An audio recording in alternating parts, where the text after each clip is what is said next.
नमस्कार। आज हम लोग आपका chapter second electrostatic potential and capacitance के टॉपिक डाइलेक्ट्रिक्स एंड पोलराइजेशन के बारे में पढ़ने वाले हैं। इससे पहले लेक्चर में हम लोगों ने कंडक्टर के बारे में पढ़ा था और वहीं से मैं शुरू करता हूं ताकि आप दोनों को लिंक कर पाए कि मैं बताना क्या चाह रहा हूं। ठीक है, तो मैं यहां पे लिख लेता हूं कि कंडक्टर में अभी तक आपने क्या क्या पढ़ा।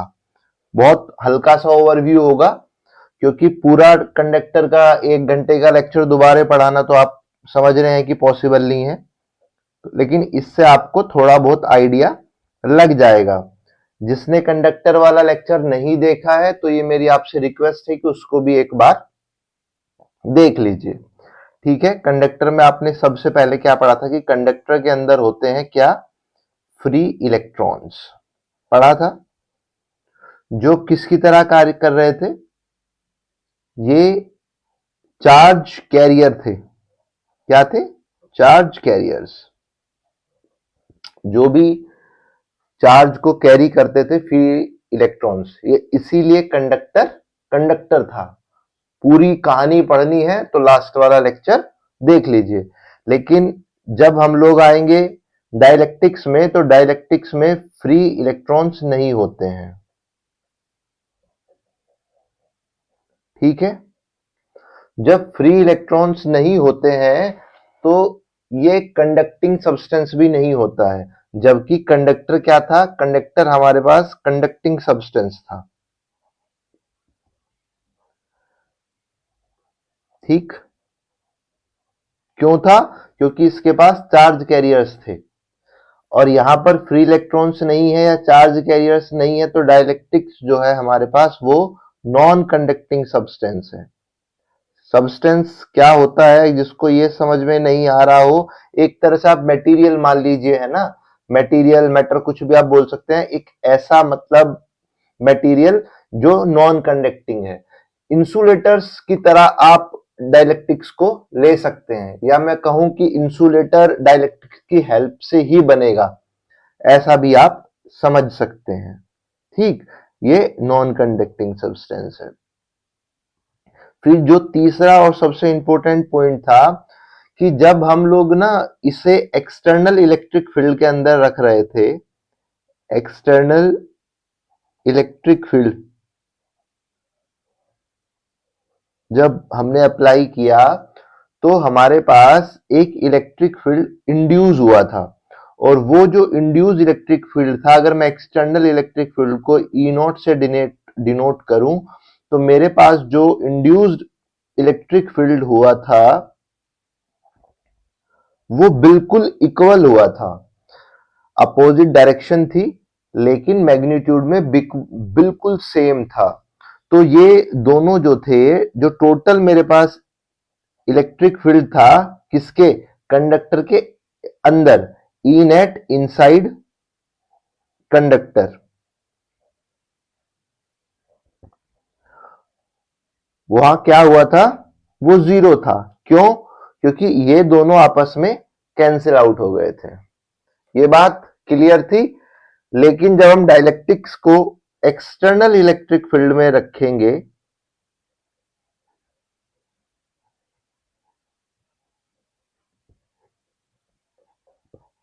ठीक है, तो जो इंड्यूस्ड इलेक्ट्रिक फील्ड होगा वो बहुत कम होगा, मतलब वो बहुत ज्यादा बड़ा नहीं होगा, वो छोटा होगा। जो अप्लाइड है या एक्सटर्नल इलेक्ट्रिक फील्ड जो आप यूज कर रहे हैं वो बड़ा होगा किससे, इंड्यूस्ड इलेक्ट्रिक फील्ड से। इलेक्ट्रिक फील्ड इंड्यूस तो इसमें भी होगा, ठीक है, लेकिन वो पूरी कहानी कैसे होगा, कम क्यों होगा, वो सब आगे हम लेक्चर में देखने वाले हैं। अभी के लिए जो अप्लाइड एक्सटर्नल इलेक्ट्रिक फील्ड है उससे काफी कम इंड्यूस होगा। तो जो नेट इलेक्ट्रिक फील्ड होगा वो निकालने के लिए हम लोग क्या करेंगे, अप्लाइड एक्सटर्नल फील्ड माइनस के इंड्यूस्ड इलेक्ट्रिक फील्ड। ठीक, तो मैं ये भी बोल सकता हूं कि जो अब नेट इलेक्ट्रिक फील्ड बचेगा किसके अंदर, डाइलेक्ट्रिक्स के अंदर, वो हमेशा कम होगा किससे, अप्लाइड एक्सटर्नल इलेक्ट्रिक फील्ड से। क्यों? क्योंकि जो अप्लाइड एक्सटर्नल इलेक्ट्रिक फील्ड है उसमें से कुछ माइनस होगा जो इंड्यूस्ड इलेक्ट्रिक फील्ड होगा, तब जाके मेरे पास नेट इलेक्ट्रिक फील्ड आएगा। तो मतलब नेट इलेक्ट्रिक फील्ड हमेशा छोटा होगा। ठीक, अब तक जो लोग पहला लेक्चर नहीं देख के आए हैं वो थोड़ा अटपटा सा महसूस कर रहे होंगे कि सर बताना क्या चाह रहे हैं। ठीक, जैसे जैसे आप 5 मिनट और वीडियो में बने रहेंगे तो ये जो आपको हल्की सी बेचैनी हो रही है कि ये हो क्या रहा है, वो सब 5 मिनट के अंदर क्लियर हो जाएगा। ठीक है, ये मैंने आपको ना पूरा ओवरव्यू लिखवा दिया है कंडक्टर का भी और डाइलेक्ट्रिक्स का भी, जबकि हमने अभी तक डाइलेक्ट्रिक्स के बारे में कुछ भी नहीं पढ़ा है। आने वाले 15-20 मिनट में आप डाइलेक्ट्रिक्स के बारे में काफी कुछ जान जाएंगे। अब क्वेश्चन आता है कि आपने कहा कि जो इंड्यूस्ड इलेक्ट्रिक फील्ड होगा वो एक्सटर्नल इलेक्ट्रिक फील्ड से छोटा होगा। ठीक है, तो इंड्यूस्ड इलेक्ट्रिक फील्ड का पता कैसे लगेगा? अब क्वेश्चन ये है ना, कितना इंड्यूस होगा सर, इसका तो कुछ कहानी बताओ। आपने तो बता दिया कि कम होगा, कितना कम होगा, क्यों कम होगा, ये रीजन अगर आपको जानना है कि जो इंड्यूस्ड इलेक्ट्रिक फील्ड है वो कितना होगा, हाउ मच, तो इसके लिए आपको जानना पड़ेगा किसके बारे में? Nature of dielectrics. ठीक, और आज का आपका टॉपिक यहां से हो गया है शुरू। नोट्स लाइक मटेरियल मतलब यहां से हो गया है शुरू। नेचर ऑफ डाइलेक्ट्रिक्स पे डिपेंड करेगा कि जो इंड्यूस इलेक्ट्रिक फील्ड होता है वो कितना होता है। इंड्यूस बोल लीजिए या आप अलाइन बोल लीजिए, फर्क नहीं पड़ेगा, इंड्यूस हम लोग बेहतर यूज करते हैं। ठीक है, तो अब नेचर ऑफ डाइलेक्ट्रिक्स हमारे पास होते हैं दो। एक होता है नॉन पोलर मोलिक्यूल, एक ऐसा डाइलेक्ट्रिक्स जिसके अंदर नॉन पोलर मोलिक्यूल होते हैं, और दूसरा डाइलेक्ट्रिक्स हमारे पास होते हैं जिसके पास पोलर मोलिक्यूल होते हैं। ठीक, अब ये पोलर और नॉन पोलर क्या होता है? देखिए, अभी के लिए आप इतना समझिए कि जो H2 है वो नॉन पोलर मोलिक्यूल होगा, और अगर मैं पोलर की बात करूं तो HCl पोलर मोलिक्यूल होगा। क्यों होता है, आओ समझते हैं। हाइड्रोजन का एटॉमिक नंबर है 1, ये हम लोगों को पता है। ठीक, तो मैं जब इसको ऑक्टेट इसका ड्रॉ करने जाऊंगा तो जो इसकी फर्स्ट ऑक्टेट में 2 मुझे इलेक्ट्रॉन्स चाहिए लेकिन नहीं आएंगे, तो मेरे पास यहां पर क्या है, 2 मोलिक्यूल है हाइड्रोजन के, दोनों एक इलेक्ट्रॉन इसका और एक इलेक्ट्रॉन इसका। मैं इसको ऐसे करूंगा तो इसके पास 2, जब ये शेयर करेंगे तो इसके पास ऐसे कोवेलेंट बॉन्ड बनेगा। ठीक है, मैं यहां केमिस्ट्री पढ़ाने बिल्कुल नहीं आया हूं, बहुत हल्का सा आपको एक मैं ओवरव्यू देने की कोशिश कर रहा हूं कि ये नॉन पोलर क्यों है और HCl पोलर क्यों है। तो इस तरह से कुछ ये बनेगा। जब हम HCl के पास जाएंगे तो ये तो साफ है कि H के पास एक ही एटॉमिक नंबर है, तो उसको अपना ऑक्टेट कंप्लीट करने के लिए फिर एक इलेक्ट्रॉन चाहिएगा। Cl का जो एटॉमिक नंबर है वो है 17, तो उसका जब आप ड्रॉ करेंगे ऑक्टेट कंप्लीट करने के लिए इसको भी एक ही इलेक्ट्रॉन चाहिएगा। 7 है, 8 करना है थर्ड क्लास में। ठीक है, तो अब H इधर और Cl इधर, 7 है, 2, 4, 6, एक यहां पे 7 और एक हाइड्रोजन का हो जाएगा 8। तो ये जब ऐसे शेयर करेगा तो कुछ इस तरह से इसको आप ड्रॉ करेंगे। ठीक, अब यहां पे मैं बताना क्या चाह रहा हूं, ये ध्यान से सुनो। जो क्लोरीन है ना वो हाईली इलेक्ट्रोनेगेटिव होता है, ये आप बेहतर पढ़ेंगे केमिस्ट्री में। मेरा काम तो सिर्फ आपको नॉन पोलर और पोलर के बारे में बताना है। ठीक है, ये हाईली इलेक्ट्रोनेगेटिव होता है, तो जिसके वजह से होता क्या है कि ये जो दो शेयरिंग वाले इलेक्ट्रॉन्स है ना, ये Cl क्योंकि ये हाईली नेगेटिव है अपनी तरफ खींच लेता है। हाईली नेगेटिव है तो अपनी तरफ हाइड्रोजन का जो एक इलेक्ट्रॉन है वो हल्का सा स्लाइटली Cl की तरफ आ जाता है, मतलब Cl पे पार्शियली नेगेटिव आ जाता है और हाइड्रोजन पर पार्शियली पॉजिटिव आ जाता है। तो जब ये Cl की तरफ हल्का सा शिफ्ट हुआ तो इसका माइनस और प्लस का मतलब जो डोनर है वो प्लस और जो गेनर है रिसीवर है वो स्लाइटली माइनस हो गया है। तो ये हल्का से इसके जो प्लस और माइनस का जो सेंटर होगा ना, मतलब ये प्लस और ये माइनस, वो सेंटर में ना रह के जैसे यहां पर सेंटर में था हल्का सा Cl की तरफ शिफ्ट हो जाएगा। Cl हाईली इलेक्ट्रोनेगेटिव है जिसकी वजह से हाइड्रोजन का इलेक्ट्रॉन भी अपनी तरफ खींच लेगा। मैं दूसरे एग्जांपल से भी आपको बता रहा हूं। नॉन पोलर का एक और एग्जांपल है CO2। ठीक है, सी कार्बन का एटॉमिक नंबर है 6, तो यहां पे इसके ऑक्टेट को कंप्लीट करने के लिए 4 इलेक्ट्रॉन्स की जरूरत पड़ेगी। ऑक्सीजन का ऑक्टेट नंबर है कितना, 8, तो 2 6 इसके ऑक्टेट को कंप्लीट करने के लिए भी 2 इलेक्ट्रॉन की जरूरत पड़ेगी। तो इसका जब आप ड्रॉ करेंगे तो कुछ इस तरह से 4 है ना, तो ठीक है भाई, 2 यहां पे इसके, यहां नहीं, 2 यहां पे कार्बन के। ऑक्सीजन के 6 होने चाहिए, तो ऑक्सीजन के 2 यहां, 2 यहां, 2 यहां। सिमिलरली यहां पे भी ऑक्सीजन 2 यहां, 2 यहां, 2 यहां। तो जब कार्बन कंप्लीट करने के लिए जाएगा तो कार्बन कुछ इस तरह से अपने 8 कंप्लीट कर लेगा, ठीक, और ऑक्सीजन इस तरह से अपने 8 कंप्लीट करेगा। तो यहां पे भी क्या होगा कि सेंटर जो है ना वो बीच में ही रहेगा, मतलब दोनों में से कोई भी हाईली इलेक्ट्रोनेगेटिव नहीं है। तो जो बॉन्ड, जो ये इलेक्ट्रॉन शेयर करके कोवेलेंट बॉन्ड बनाएंगे, उसमें पॉजिटिव और नेगेटिव जो है वो सेंटर में है, ऊपर नीचे है, वो इधर उधर नहीं भाग रहा है जैसे यहां पे भागा था। बात समझो, यहां पे Cl हल्का सा अपनी तरफ इलेक्ट्रॉन हाइड्रोजन का खींच रहा है, लेकिन इन केस ऑफ H2 और in case of CO2 plus और माइनस ऐसे ऊपर नीचे हैं, ऊपर नीचे हैं, ये एक दूसरे को खींच नहीं रहे हैं। दोनों शांति से बिल्कुल प्यार से अपने अपने इलेक्ट्रॉन को शेयर करके अपना ऑक्टेट कंप्लीट कर रहे हैं, लेकिन ये चीज HCl में नहीं है। इसका अगर मैं दूसरा एग्जांपल लूं तो वो है H2O।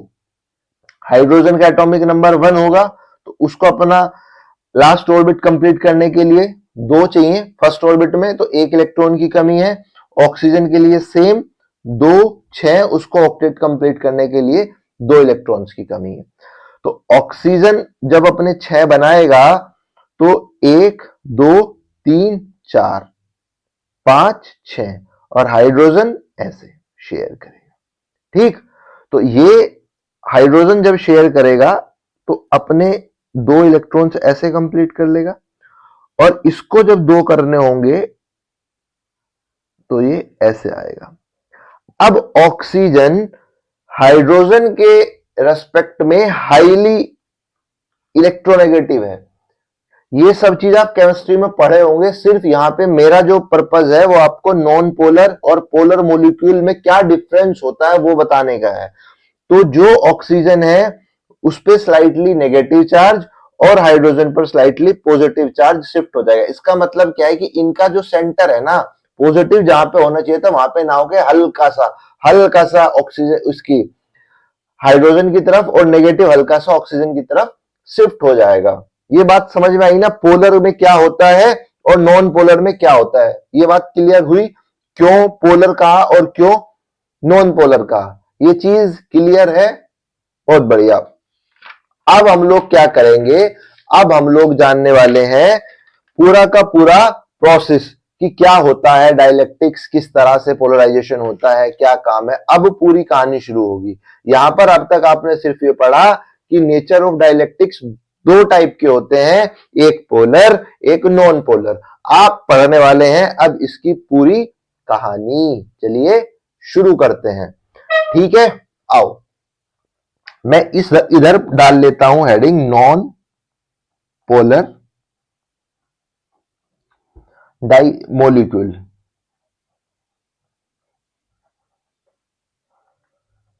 इधर डाल लेता हूं। मैं दोनों को साथ साथ पढ़ाऊंगा ताकि आप लोगों को समझ में आए पोलर मॉलिक्यूल।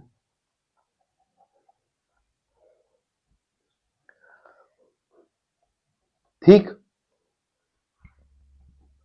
कुछ इस तरह से मैंने आपको बताया था। अगर मैं नॉन पोलर मॉलिक्यूल की बात करूं,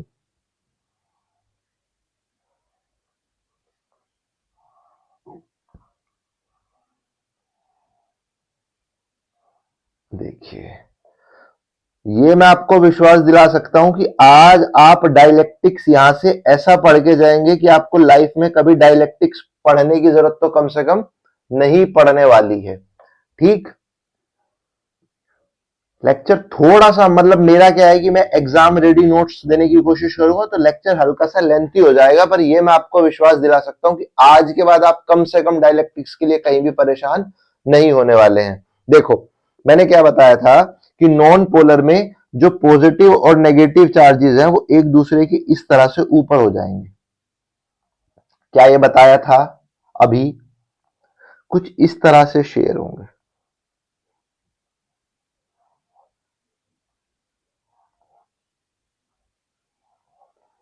क्लियर? और पोलर में वो हल्का सा स्लाइटली पहले ही हो चुके हैं। क्या कि नेगेटिव इस तरफ, पॉजिटिव इस तरफ। ठीक, नेगेटिव इस तरफ, पॉजिटिव इस तरफ, नेगेटिव इस तरफ, पॉजिटिव इस तरफ, नेगेटिव इस तरफ, पॉजिटिव। उल्टा भी हो सकता है, इसमें ऐसा नहीं है कि हमेशा ही ऐसे ही होगा। ये तो सिर्फ मैं आपको रिप्रेजेंट करने का एक तरीका बता रहा हूं कि हम लोग कैसे रिप्रेजेंट करेंगे। क्लियर? इतनी बात हम पढ़ चुके हैं, यहां तक कोई भी परेशानी नहीं होनी चाहिए। अब आओ कि मैं इस वाले सब्सटेंस को उठा के, मटेरियल को उठा के मैं रख देता हूं इलेक्ट्रिक फील्ड में। जो अप्लाइड इलेक्ट्रिक फील्ड है मेरे पास ई नॉट। पोलर को भी उठाया, नॉन पोलर को भी उठाया, और एक इलेक्ट्रिक फील्ड में मैंने इनको रख दिया जिस इलेक्ट्रिक फील्ड का नाम है जिस इलेक्ट्रिक फील्ड को हमने डिनोट किया है ई नॉट से।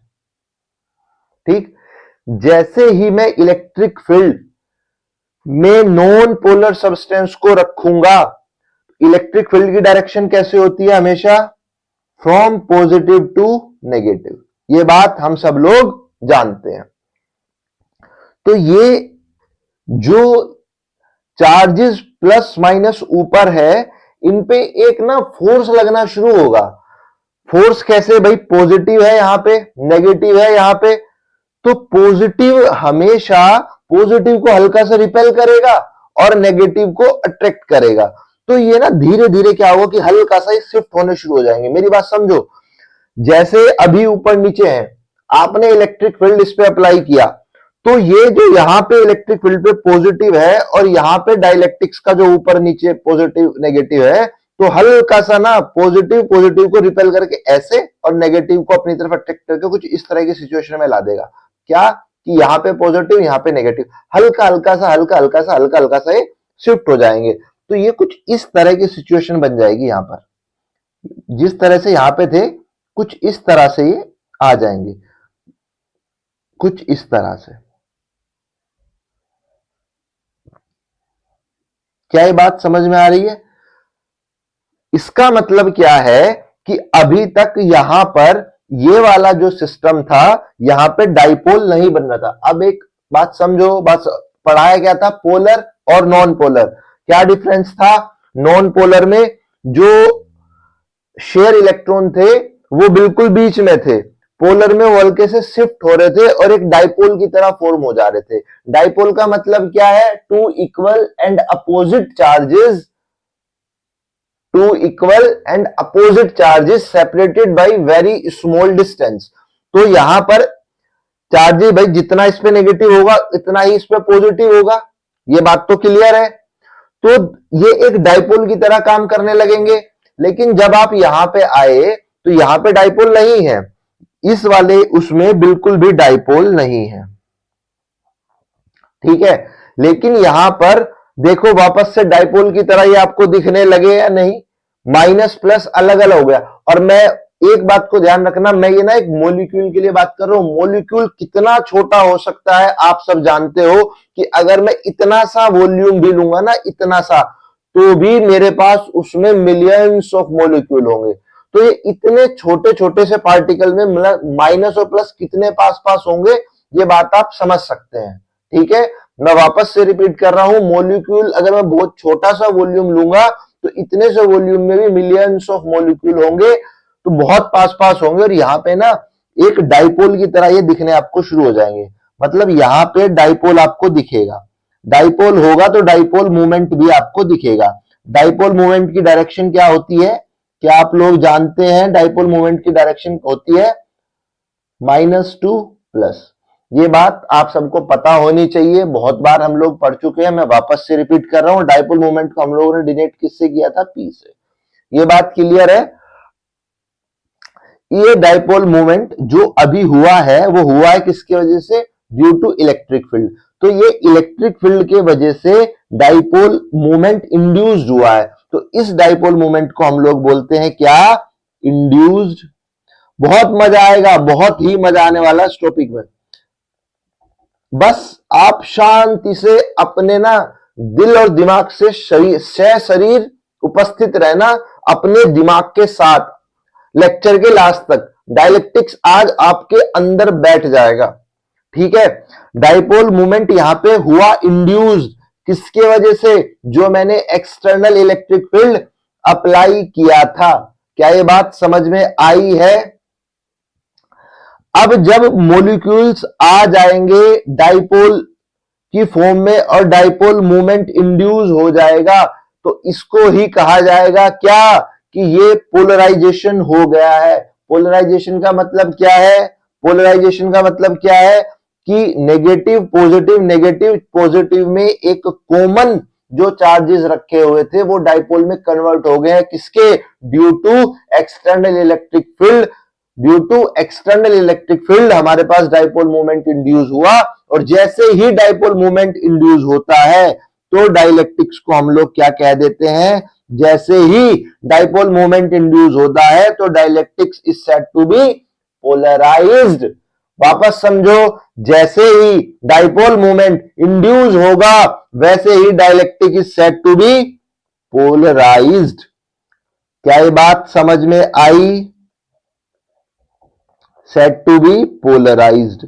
पोलराइजेशन हम पढ़ रहे हैं ना, polarised by external electric field, by external electric field. क्या ये बात क्लियर है? अब इधर आ जाओ, यहां पे आपको डाइपोल तो दिख रहे हैं ना। जब डाइपोल है, ये डाइपोल तो आपको दिख रहे हैं, तो डाइपोल मोमेंट भी होगा। कोई परेशानी? डाइपोल मोमेंट है, लेकिन डाइपोल है, डाइपोल आपको नजर आ रहे हैं, डाइपोल मोमेंट भी है, लेकिन जब आप इस पूरे सिस्टम की यानी कि पूरे एक वॉल्यूम की बात करोगे ना, ये इतना हल्का है। वापस से याद करो, slightly positive slightly negative, slightly positive slightly negative, ये इतना हल्का है कि जो सिस्टम का, जो इस पूरे डाइलेक्ट्रिक्स का, जो इस पूरे डाइलेक्ट्रिक का नेट डाइपोल मोमेंट है ना, नेट डाइपोल मोमेंट वो 0 है। बस ये नाम का है, ये रखे तो है, डाइपोल बने तो है, लेकिन ये इतने कम है क्योंकि क्लोरीन हाइड्रोजन से इतना ज्यादा ताकतवर थोड़े कि उसका इलेक्ट्रॉन छीन के अपने पास ले जाएगा, कहेगा हाइड्रोजन तू आराम कर, सारे इलेक्ट्रॉन्स मुझे दे दे। हाँ, हल्का सा अपनी तरफ शिफ्ट कर लेगा, उससे डाइपोल तो बनेगा, लेकिन डाइपोल मोमेंट उस लेवल पे नहीं होगा कि इस पूरे के पूरे डाइलेक्ट्रिक्स का नेट डाइपोल मोमेंट आ जाए। तो नेट डाइपोल मोमेंट जो है डाइलेक्ट्रिक्स का वो 0 है।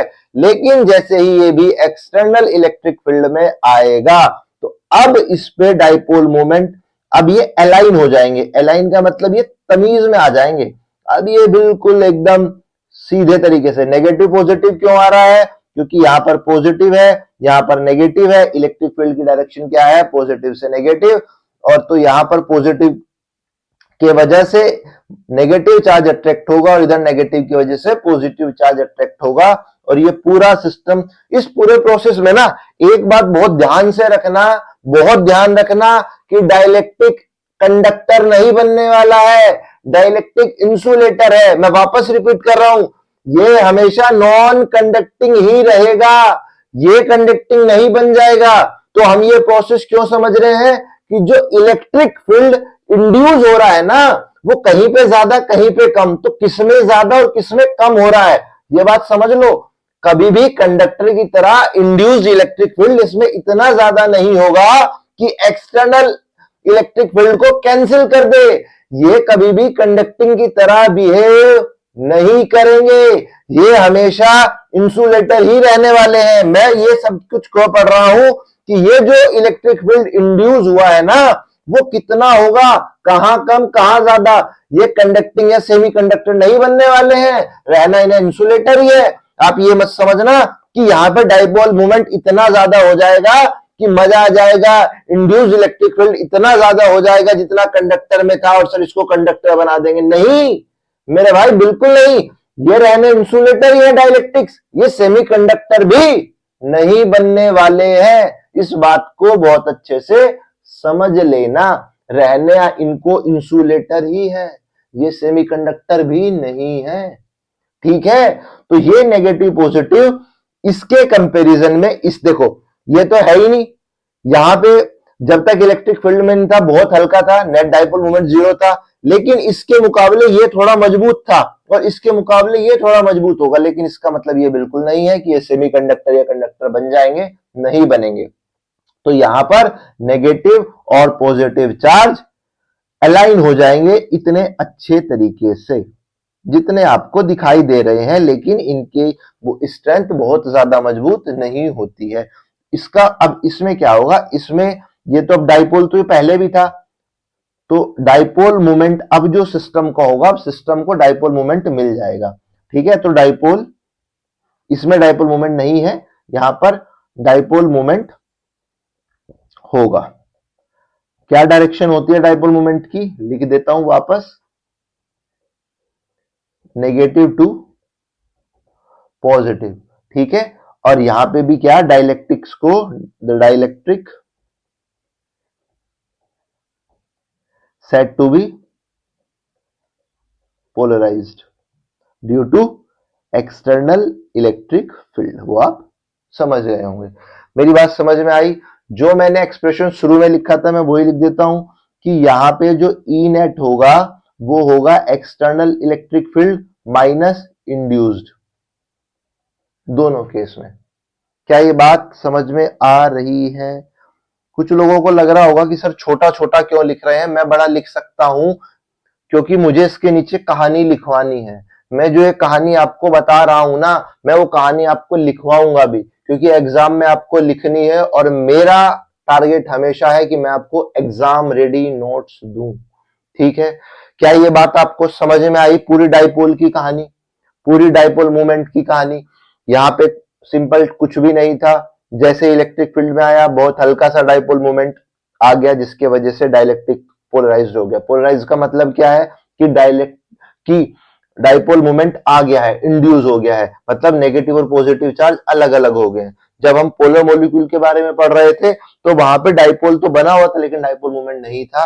जैसे एक्सटर्नल इलेक्ट्रिक फील्ड में आया तो इसके मुकाबले थोड़ा सा बेहतर हो गया, और ये जो डाइपोल मोमेंट हुआ है ना, इसको हम बोल सकते हैं align, dipole moment due to alignment. Alignment जान रहे हैं क्यों बोल रहे हैं? क्योंकि यहाँ पे डाइपोल तो थे लेकिन वो बिखरे हुए थे इधर इधर, जैसे इलेक्ट्रिक फील्ड लगा अब ये बहुत अच्छे से लाइन में हो गए, तो ये बोलता है dipole movement due to alignment. ठीक है, क्या ये बात क्लियर है? मैं अब आपको एक बहुत ही अच्छी सी चीज लिखवाने जा रहा हूं जो मैंने आपको बताई है, इसको नोट पॉइंट करके आप लिख लीजिए।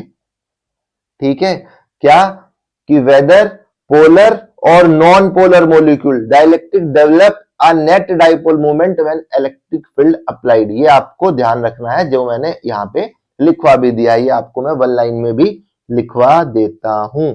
वेदर नॉन पोलर और पोलर मोलिक्यूल, ठीक है, dielectric develops net dipole moment when placed, या आप लिख दीजिए apply when external electric field को EF लिख दे रहा हूं अप्लाइज। क्या ये बात समझ में आई है? इसमें कोई परेशानी? बहुत बढ़िया। ये मैं ना मतलब थोड़ी सी ये मेरे लिए प्रॉब्लम हो रही है, मैं छोटा भी लिख रहा हूं। मैं चाहता था कि मैं नॉन पोलर और पोलर को एक साथ समझाऊं ताकि आपको बेटर अंडरस्टैंडिंग आए। ठीक है, क्या ये कहानी आपको समझ में आई है? अब एक चीज और, जो पोलराइजेशन होता है, ये पोलराइजेशन जो मैंने पूरा बताया, ये पोलराइजेशन होता क्या है ये भी पहले पढ़ लो, फिर इसके बाद इसमें एक कहानी और है। ठीक है, देखो पोलराइजेशन के बारे में मैं आपको बता रहा हूं। सबसे पहले पहले एक डेफिनेशन में आपको लिखवा देता हूं। क्या? सुनो, the dipole moment per unit volume, मतलब जो डाइपोल मोमेंट है वो per unit volume, dipole moment per unit volume में कितना है वही कहलाता है क्या? पोलराइजेशन। क्या ये हमने पढ़ा था कि जब डाइपोल मोमेंट आया due to external electric field तो हमने कहा कि डाइलेक्ट्रिक पोलराइज हो गया। ये बात क्लियर थी। लेकिन dipole moment per unit volume, भाई मुझे ये तो पता नहीं है ना कितना वॉल्यूम है, तो मैं बोल रहा हूं पर यूनिट वॉल्यूम में जो आप निकाल रहे हैं डाइपोल मोमेंट, उसी को मैं क्या बोलता हूं? पोलराइजेशन। ये आपको एक ऑफिशियल जो इसकी एकदम डेफिनेशन है, क्योंकि आ जाता है कि व्हाट इज पोलराइजेशन, तो आपको ये डेफिनेशन लिखनी है। The dipole moment, the dipole moment per unit volume is called क्या? पोलराइजेशन। क्या ये बात क्लियर है? अब देखिए, ये जो डाइपोल मोमेंट है उसको हम P से डिनोट करते हैं। क्या वो प्रोपोर्शनल है इलेक्ट्रिक फील्ड जो अप्लाई किया हमने उसके प्रोपोर्शनल है? क्योंकि डाइपोल मोमेंट कब आया? जब इलेक्ट्रिक फील्ड हमने अप्लाई किया। जैसे जैसे इलेक्ट्रिक फील्ड, हम जिस इंटेंसिटी का इलेक्ट्रिक फील्ड अप्लाई करेंगे उसी इंटेंसिटी से नेगेटिव इधर पॉजिटिव इधर होगा, तो इसकी इंटेंसिटी भी मैटर करेगी। तो जब मैं इस प्रोपोर्शनल को हटाऊंगा तो इसके लिए हम एक साइन यूज करते हैं जिसको बोलते हैं काई, काई ई। तो काई क्या बोलते हैं इसको? काई, CAI। ये होता क्या है? काई होता है electrical susceptibility of the dielectric medium. क्या होता है? Electric susceptibility of the dielectric medium. Clear है? अब पोलराइजेशन की डेफिनेशन क्या है? Dipole moment per unit volume. तो पोलराइजेशन का फॉर्मूला क्या लिखेंगे आप? पोलराइजेशन क्या होता है? Dipole moment P net. Net क्यों लिखा? P नेट क्या होता है? जो आपके पास अब इस पूरे डाइलेक्ट्रिक में जो आपने लिया है, वो जो आपने यहां पर वॉल्यूम लिया है उसके अंदर टोटल कितना डाइपोल मोमेंट है, अगर मैं उसको डिवाइड कर दूं, ये पूरा वॉल्यूम है जो मैंने लिया है सब्सटेंस, इसमें टोटल कितना डाइपोल मोमेंट है अगर मैं डिवाइड कर दूं उसके वॉल्यूम से, तो क्या आ जाएगा? Per unit dipole moment.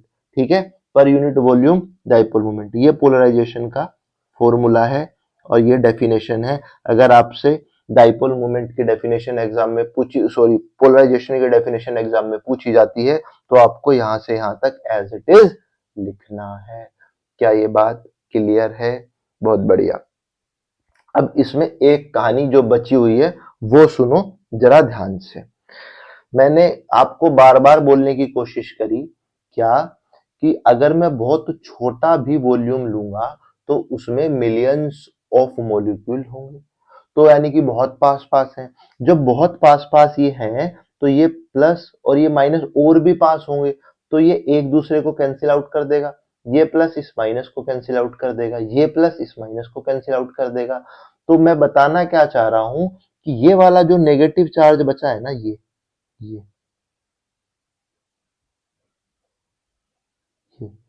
ये मैं क्या बता रहा हूं, ये इलेक्ट्रिक फील्ड के लिए जो मैंने डेफिनेशन वहां लिखी थी वो वहां पे लिखी, वो डेफिनेशन मैंने यहाँ पे इसीलिए लिखी है जो मैं अब आपको बताने की कोशिश कर रहा हूं। समझ में आई? ये मैंने एज इट इज वहां से फॉर्मूला उठाया और यहाँ पे लिखा।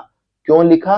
ये इलेक्ट्रिक फील्ड के लिए अब मैं आपको जो बताने जा रहा हूं, ये पूरा अब तक जो हमने पढ़ा, अब तक ये वाला पूरा सेक्शन था क्या, पोलराइजेशन पे। टॉपिक का नाम क्या था?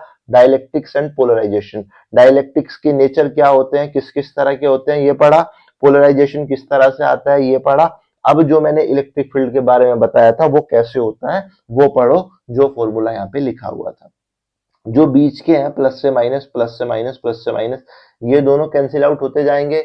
मतलब इन दोनों चार्ज जब ये आपस में मिलेंगे तो ये न्यूट्रलाइज हो जाएंगे। लेकिन इधर वाली जो साइड है उस पे ये पॉजिटिव चार्ज कुछ इस तरह से रह जाएगा या नहीं, और इधर वाली साइड पे नेगेटिव चार्ज रह जाएगा भाई। बाकी सब तो जो है न्यूट्रलाइज हो जाएंगे ड्यू टू अपोजिट चार्जेस जितने भी होंगे, लेकिन इधर वाले कोने पे ये पॉजिटिव रह जाएगा, इधर वाले कोने पे ये नेगेटिव रह जाएगा। ठीक है, तो होगा क्या, इलेक्ट्रिक फील्ड की डायरेक्शन कैसे होती है, पॉजिटिव से नेगेटिव, पॉजिटिव से नेगेटिव। तो ये जो इलेक्ट्रिक फील्ड अब जनरेट होगा वही है इंड्यूस्ड इलेक्ट्रिक फील्ड। क्या मेरी बात समझ में आई है? अब ये इंड्यूस्ड इलेक्ट्रिक फील्ड जो होगा ये कितना होगा, ये डिपेंड करेगा, एक तो आपने किस तरह का सब्सटेंस लिया है, जो अभी हमने बताया, चूंकि पोलर लिया है तो इसके वजह से पहले से ही डाइपोल में थे, यहाँ पे थोड़ी सी और स्ट्रेंथ आई, इलेक्ट्रिक फील्ड की इंटेंसिटी पे थोड़ा बहुत डिपेंड करेगा। उसके बाद क्या होगा कि यहाँ पे इलेक्ट्रिक फील्ड इंड्यूस हो जाएगा, जिसके वजह से ये जो डाइलेक्ट्रिक सब्सटेंस है इसके अंदर जो भी मैंने एक्सटर्नल इलेक्ट्रिक फील्ड अप्लाई किया है, इस सब्सटेंस के अंदर मुझे इलेक्ट्रिक फील्ड इससे कम महसूस होगा। यस या नो? बहुत बढ़िया। मैं वापस से रिपीट कर रहा हूं, मैंने जो इलेक्ट्रिक फील्ड अप्लाई किया है, उसके वजह से एक साइड नेगेटिव एक साइड पॉजिटिव चार्जेस इकट्ठा हो जाएंगे, जिसके कारण एक इलेक्ट्रिक फील्ड इंड्यूस होगा in the opposite direction of applied electric field, ठीक उसी तरह से जिस तरह से कंडक्टर में होता था। लेकिन वहां पर इतना ज्यादा होता था कि सारे के सारे फ्री इलेक्ट्रॉन्स, क्योंकि वहां पर फ्री इलेक्ट्रॉन्स बहुत ज्यादा होते थे, तो सारे फ्री इलेक्ट्रॉन्स इस तरफ इकट्ठे हो जाते थे और तब तक इकट्ठे होते रहते थे जब तक एक्सटर्नल अप्लाइड इलेक्ट्रिक फील्ड के बराबर इलेक्ट्रिक फील्ड इंड्यूस ना हो जाए। लेकिन यहां पर फ्री इलेक्ट्रॉन्स नहीं है, तो इसलिए यहां पर कभी भी इलेक्ट्रिक फील्ड इतना इंड्यूस नहीं होगा कि जो एक्सटर्नल इलेक्ट्रिक फील्ड है उसको न्यूट्रलाइज कर पाए। तो थोड़ा होगा, जिसकी वजह से डाइलेक्ट्रिक के अंदर जो नेट इलेक्ट्रिक फील्ड है वो आपको हमेशा इस फॉर्म में, तो मतलब जो अप्लाइड इलेक्ट्रिक फील्ड है वो हमेशा ज्यादा होगा नेट इलेक्ट्रिक फील्ड से इनसाइड डाइलेक्ट्रिक्स। क्या ये बात समझ में आई है? यही सेम कहानी यहां भी होगी, लेकिन यहां पर इंड्यूस्ड इलेक्ट्रिक फील्ड और भी ज्यादा कम होगा, और यहां पर अलाइनमेंट इतना अच्छे से नहीं होगा कि सारे नेगेटिव चार्ज भी अलाइन हो पाए।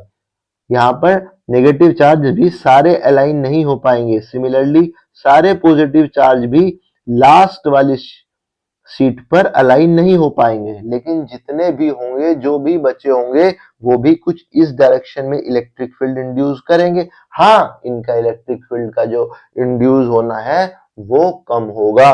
कम होने की वजह से ये इस वाला जो नॉन पोलर मॉलिक्यूल है इसके अंदर इलेक्ट्रिक फील्ड जो इंड्यूस हुआ है वो कम है। जब इंड्यूस कम है तो यहां पर जो मैंने अप्लाई एक्सटर्नल इलेक्ट्रिक फील्ड किया था उससे बहुत कम अंतर महसूस होगा, लेकिन होगा। मतलब इसके अंदर जो इलेक्ट्रिक फील्ड होगा वो अप्लाइड इलेक्ट्रिक फील्ड से कम तो होगा, लेकिन कंपैरेटिवली पोलर मॉलिक्यूल के और ज्यादा जो डिफरेंस होगा वो बहुत माइनर होगा, इसमें थोड़ा बहुत ज्यादा होगा। मैं वापस से इस यहाँ पे आता हूँ। पूरी कहानी मैंने ये इलेक्ट्रिक फील्ड के लिए ही शुरू की थी। क्या कि जो इंड्यूस इलेक्ट्रिक फील्ड होगा वो कितना होगा, मैंने कहा ये डिपेंड करेगा कि नेचर ऑफ डाइलेक्ट्रिक्स कैसा होता है। ये क्या बवाल है सर, ये दो तरह का होता है, पोलर और नॉन पोलर। अच्छा पोलर ये नॉन पोलर ये, अच्छा तो फिर इनमें क्या होता है, इनमें भाई पोलराइजेशन होता है। अच्छा पोलराइजेशन क्या होता है, पोलराइजेशन डाइपोल मोमेंट वजह से होता है। अच्छा डाइपोल मोमेंट की वजह से पोलराइजेशन तो हो गया, अब क्या हुआ उसका इलेक्ट्रिक फील्ड का सर जो आप बात कर रहे थे, तो वो मैंने समझाया है। इसके अंदर इलेक्ट्रिक फील्ड जो इंड्यूस होगा वो और भी कम है, इसके अंदर इससे बेहतर है। लेकिन इसका मतलब ये नहीं है कि ये सेमीकंडक्टर या कंडक्टर बन जाएंगे, रहना इनको डाइलेक्ट्रिक्स ही है, या मैं बोलूं कि इनको इंसुलेटर ही रहना है। लेकिन इनके अंदर जो इलेक्ट्रिक फील्ड है वो कम होगा comparatively external applied electric field. इसके अंदर कमी ज्यादा होगी, इसके अंदर कमी थोड़ी कम होगी। क्यों हुई ये मुझे लगता है आप समझ गए होंगे। Topic complete. जो लोग सिर्फ टॉपिक को समझने आए थे वो वीडियो को यहां से छोड़ सकते हैं। लेकिन जो मेरे भाई चाहते हैं कि सर समझा तो दिया लेकिन लिखना क्या है, नोट्स में क्या लिखूं, वो बने रहो, उसके नोट्स बनवा देता हूं। क्या ये बात समझ में आई? तो कैसे बनने हैं नोट? डाइलेक्ट्रिक्स के बारे में लिखना है कि dielectrics is a non conducting substance, it does not have free electrons, ठीक है। एंड नेचर ऑफ डाइलेक्ट्रिक्स लिखनी है, दोनों नेचर। उसके बाद जो लिखना है वो अब हम लोग लिखवा रहे हैं। क्लियर? आओ शुरू करते हैं पहले नॉन पोलर के लिए। इन पूरी कहानी जैसे जैसे मैं बोलूंगा ना तो आपको और क्लियर होता जाएगा कि पूरी कहानी चली किस तरफ से है। It's like a revision for you and making a notes for you. Clear? In non polar molecule,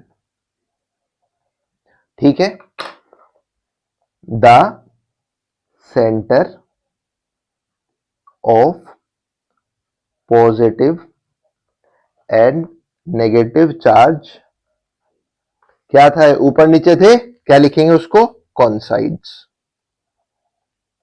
ठीक है? क्लियर? दिस दस मोलिक्यूल हैव नो डाइपोल। क्या ये बात क्लियर है? इसके एग्जाम्पल दे दूं, क्या क्या थे, H2 और CO2। इतनी बात क्लियर? अब इधर लिख दूं इतना ही, in polar molecule centre of positive and negative charge is separated. समझ में आया ना? Hence HENCE, hence molecule have dipole। Dipole तो है, डाइपोल है ना, dipole, molecule have dipole, but net dipole moment of the dielectric is zero। क्या ये बात समझ में आई है? यहां तक कोई दिक्कत? क्लियर? अब इसमें एक चीज और लिखनी है, क्या कि एंड डाइपोल्स ओरिएंटेड क्या, रेंडमली।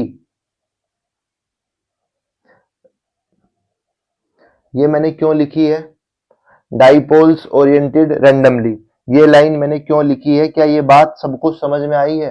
मैंने बताया था ना कि यहाँ पे ये डाइपोल तो बना रहे हैं लेकिन ये ना अलाइन नहीं है, कुछ इधर है फैले हुए हैं। तो जैसे ही मैं इलेक्ट्रिक फील्ड अप्लाई करूंगा ये अलाइन होंगे। तो मैंने ये चीज लिख दी है कि डाइपोल ओरिएंटेड रैंडमली इस केस में। क्लियर? मैंने लिख दिया कि मेरे पास क्या पोलर में है, क्या नॉन पोलर में क्वालिटीज होती हैं, वो लिख दी हैं। अब मैं लिखूंगा कि when placed in external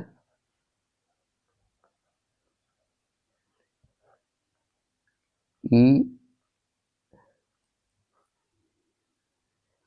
ELEC electric field when placed in external electric field. आप प्लेस लिख दीजिए या अप्लाई, जो भी आप लिखना चाहे, इससे फर्क नहीं पड़ने वाला है। Positive and negative charge are displaced. Displace हुए, वही चीज लिखी है। इसमें कुछ गलत लिखा है क्या? In opposite direction. भाई नेगेटिव इधर गए, पॉजिटिव इधर गए।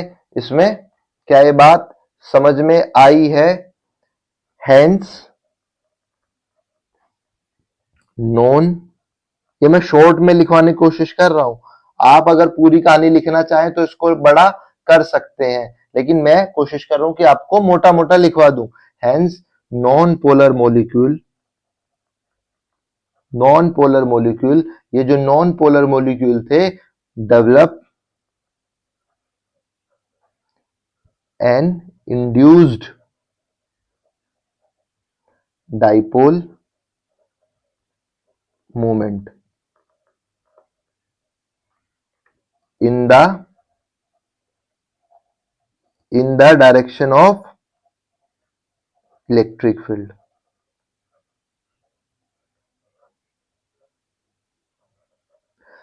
इलेक्ट्रिक फील्ड के डाइपोल मोमेंट की डायरेक्शन क्या होती है? नेगेटिव से पॉजिटिव। तो ये नेगेटिव है, ये पॉजिटिव, ये नेगेटिव है, ये पॉजिटिव। तो डाइपोल मोमेंट भी इसी तरफ जा रहा है जिस तरफ इलेक्ट्रिक फील्ड जा रहा है। तो मैंने ये चीज लिखी है कि non polar molecule develop an induced dipole moment in the direction of electric field and dielectric is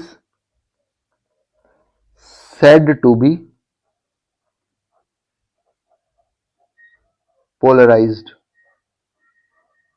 by external electric field. Polarize की पूरी कहानी होगी है।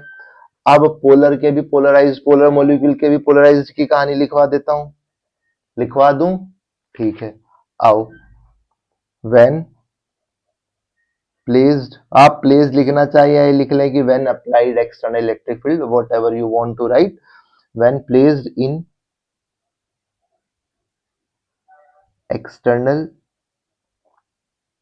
इलेक्ट्रिक फील्ड द इंडिविजुअल, क्या इंडिविजुअल क्या है? जो ये डाइपोल मोमेंट है, अभी इंडिविजुअल डाइपोल मोमेंट तो है ना भाई। इंडिविजुअल डाइपोल है तो डाइपोल है तो डाइपोल मोमेंट होगा ही। तो मैंने बताया था ना कि डाइपोल मोमेंट इंडिविजुअल का तो है पर पूरे सिस्टम का यानी कि पूरे सब्सटेंस का नहीं है। When placed in external electric field the individual dipole, the individual dipole moment tend to tend to align, tend to align। बात समझ में आई? with the electric field align हो गए dipole moment. Clear? And net dipole moment in the direction of electric field, in the direction of electric field, that is क्या? Dielectric is polarised. मैंने यहाँ पे किया क्या है, पहले मैंने बताया कि नॉन पोलर मॉलिक्यूल है, उसके जो पॉजिटिव नेगेटिव के सेंटर हैं वो कंसाइड कर रहे थे, ठीक है, तो वहां पे डाइपोल नहीं था। यहाँ पे मैंने बताया कि वहां पे ना वो सेपरेट थे, उनमें डाइपोल तो था लेकिन डाइपोल मोमेंट जो है वो पूरे सब्सटेंस का जीरो था। ये कहानी जैसे बताई थी। फिर मैंने बताया कि मैंने इलेक्ट्रिक फील्ड अप्लाई किया तो इसमें क्या हुआ, जब मैंने इलेक्ट्रिक फील्ड इसमें अप्लाई किया तो इसमें क्या हुआ, इतनी ही चीज बताई थी। अब लास्ट मैंने क्या बताया था कि किस तरह से इलेक्ट्रिक फील्ड ने अपना काम करना शुरू किया, वो भी मैं इसी पेज पे लिखवाऊंगा।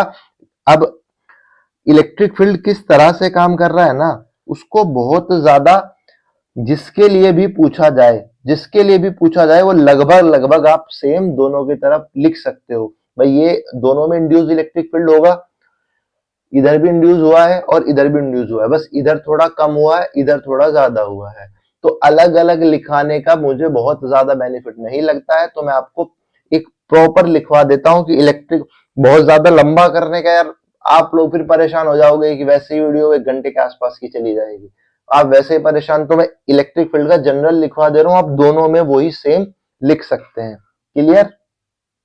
एक चीज आप यहां पे लिख सकते हैं, मैं जो आपको ध्यान रहेगी ये मैं ना आपको नोट करके लिखवा दे रहा हूं, ये चीज आप लिख लीजिए, ये आपको ध्यान रहनी चाहिए क्या कि द इंड्यूस्ड डाइपोल मोमेंट इन, कहां पे आया था इंड्यूस्ड डाइपोल मोमेंट, इधर लिखवाया था ना, यहां पे अलाइनमेंट से आया था, समझ रहे हो ना, the induced dipole moment in non polar molecule and alignment effect is for polar molecule।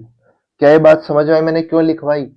क्योंकि आपको पूरी कहानी पता है, ये और ये दोनों में सब कुछ सेम ही है, बस आपको ये जब आप इनके एक्सप्लेनेशन करोगे ना तो इंड्यूस डाइपोल मोमेंट का जिक्र करना नॉन पोलर मॉलिक्यूल में और अलाइनमेंट इफेक्ट का जिक्र करना जब आप पोलर मॉलिक्यूल के बारे में लिख रहे होंगे। ये बात क्लियर है? चलो मैं नेक्स्ट पेज पे लिख देता हूं क्या कि ये जो इलेक्ट्रिक फील्ड किस तरह से इंड्यूस हुआ था उसकी कहानी लिख देते हैं ताकि आप लोगों को समस्या ना हो। चलो किस तरह से मॉडिफाई करता है, किस तरह कम ज्यादा होता है वो अब लिख देता हूं। Polarised dielectric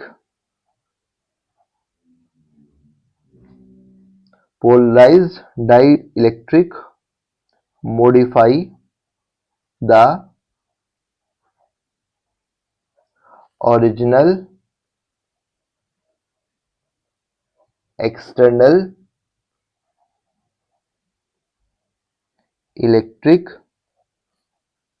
field. क्या ये बात समझ में आई? Polarise dielectric modify the external electric field, जो मैंने आपको ये बताया था क्या कि पोलराइज डाइइलेक्ट्रिक मॉडिफाई कर देगा, कम कर देगा, modify the external electric field, कहां पे लेकिन inside electric field, inside it. ये बात क्लियर है? यहां तक कोई परेशानी? अब समझो बहुत, अब जो मैं लिखवाने जा रहा हूं इस बात को समझो कि जैसे ही मैंने इलेक्ट्रिक फील्ड को अप्लाई किया तो यूनिफॉर्म पोलराइजेशन था, दोनों तरफ पोलराइजेशन यूनिफॉर्म था, दोनों के लिए आप सेम ही लिख सकते हो, कोई दिक्कत नहीं है। यूनिफॉर्म पोलराइजेशन था डाइलेक्ट्रिक्स में, और नेगेटिव और पॉजिटिव चार्ज जो बीच वाले हैं वो सब तो हो गए थे न्यूट्रलाइज, लेकिन नेगेटिव इस तरफ और पॉजिटिव इस तरफ दोनों में सेपरेट हो गए थे। ये बात हम लोगों को पता है। व्हेन वी अप्लाई,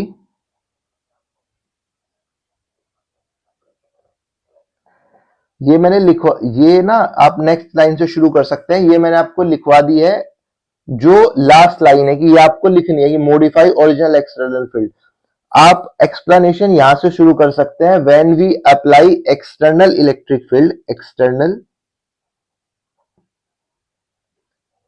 जब नॉन पोलर के लिए लिख रहे हो तो non polar, when we apply external electric field on non polar, और पोलर जो when we apply external electric field causes क्या, यूनिफॉर्म पोलराइजेशन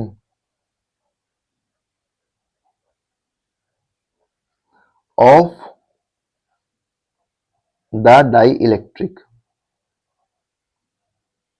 ठीक है, and positive and negative charge in the dipole, in the dielectric, in the dielectric neutralize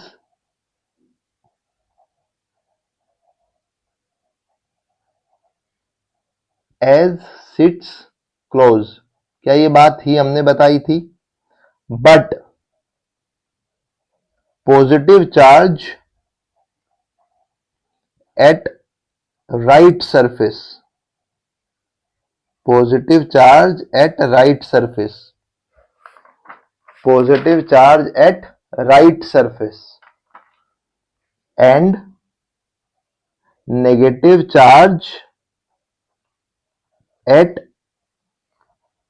left surface is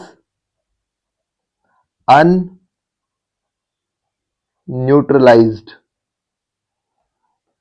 ये बात clear है? इस बात में तो मुझे नहीं लगता कोई परेशानी होनी चाहिए। जो बताया था एज इट इज लिख दिया है। एंड प्रोड्यूस्ड इलेक्ट्रिक फील्ड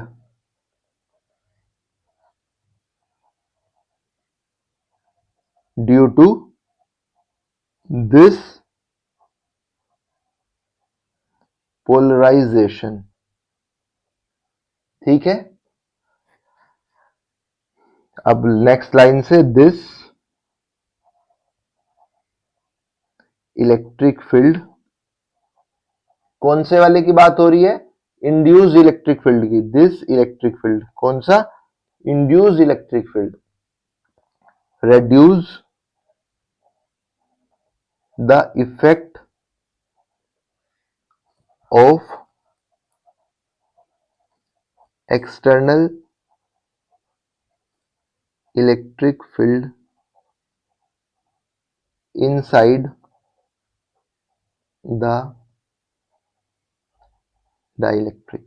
आप पोलर के लिए लिखना चाहो पोलर के लिए पोलर लगा दीजिए, नॉन पोलर के लिए नॉन पोलर लगा दीजिए। ऐसे तो चाहे आप 4 पेज भर लीजिए, उसका कोई मतलब नहीं होगा, लेकिन आपको मिनिमम तो इतना ही लिखना है। External applied electric field, induce electric field लिख लीजिए, या polarize electric field due to polarization, जो भी आप लिखना चाहे वो आपकी इच्छा है। यहाँ पे एक बात क्या है कि जो अब net electric field inside the dielectrics है वो हमेशा छोटा होगा किससे? एक्सटर्नल इलेक्ट्रिक फील्ड से। क्या लेक्चर समझ में आया है? क्या डाइलेक्ट्रिक जीवन में कहीं से पढ़ने की दोबारा जरूरत पड़ेगी? मैंने पूरी कोशिश की है कि एक एक चीज को आपको बताऊं, एक एक चीज को आपको बहुत ही शानदार तरीके से लिखवा भी दूं ताकि परेशानी ना हो। अगर आपको लेक्चर पसंद आया हो तो वीडियो को लाइक कीजिए, चैनल को सब्सक्राइब कीजिए और अपने दोस्तों के साथ शेयर कीजिए, ठीक है। पढ़ते रहिए, मेहनत करते रहिए, लगे रहिए।